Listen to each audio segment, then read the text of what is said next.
Ça y est, le président de la République vient d'annoncer son plan d'urgence pour venir en aide aux agriculteurs. Nicolas Sarkozy qui va terminer son intervention dans quelques minutes. Il est à Poligny, dans le Jura, le village du Comté, où il s'est rendu dans une exploitation d'un producteur de lait, tout un symbole. Nous retrouvons tout de suite sur place notre envoyé spécial Alexandre Carra, en direct de Poligny. Bonjour Alexandre. Qu'a annoncé le président de la République pour venir en aide aux agriculteurs ?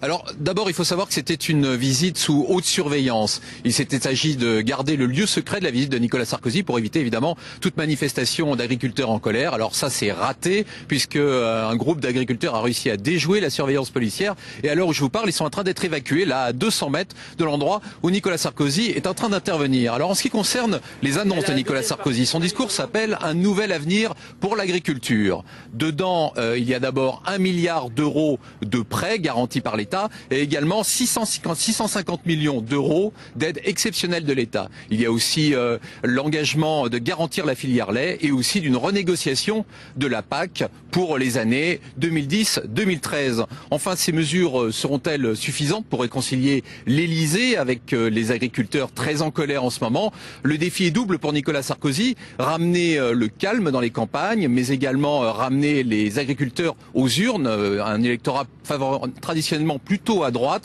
et tout ça à 5 points des régionales. Merci Alexandre Carra. Ce discours va-t-il effectivement ramener le calme dans les campagnes? Pour le savoir, l'invité du 13h en direct de Rodez, c'est Pascal Massol. Bonjour et merci d'être avec nous.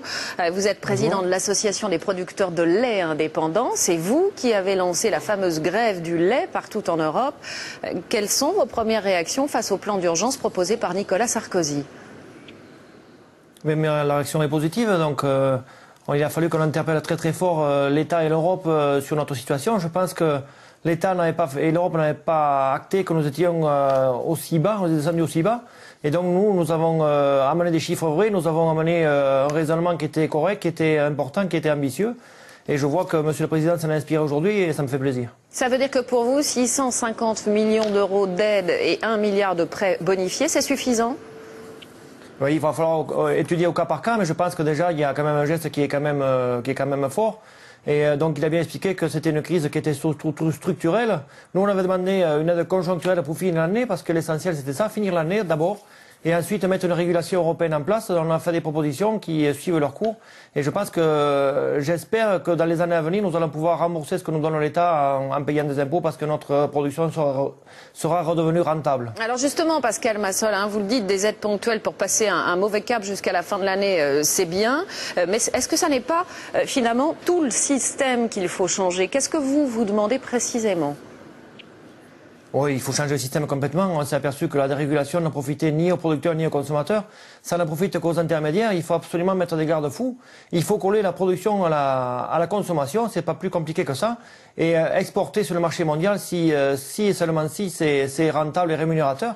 Je pense que beaucoup de choses ont failli. L'interprofession a failli. L'Europe et la Commission européenne ont failli. Donc il va falloir tirer les conséquences de tout ce qui s'est passé. De façon à définir un avenir et une régulation qui soit honnête pour tout le monde. Mais ça veut dire quoi concrètement? Il faut fixer des prix minimums, il faut enlever des quotas, oui. Il faut garder des quotas? Déjà, il faut un prix, pour ce qui est de la zone euro, il faut un prix du lait qui soit le même, grosso modo, pour toute la zone euro, qui soit indexé sur les coûts de production et la rémunération du travail et du capital. Donc un prix en dessous duquel on ne peut pas descendre. Et suite à ça, après, ça sera facile pour le reste de la filière à s'organiser. Moi, je pense qu'aujourd'hui, on peut payer le producteur bien plus que ce qu'il est payé, sans pour autant gréver le consommateur. Est-ce que ça veut dire que pour vous, finalement, les subventions font plus de mal aux agriculteurs qu'elles ne les aident?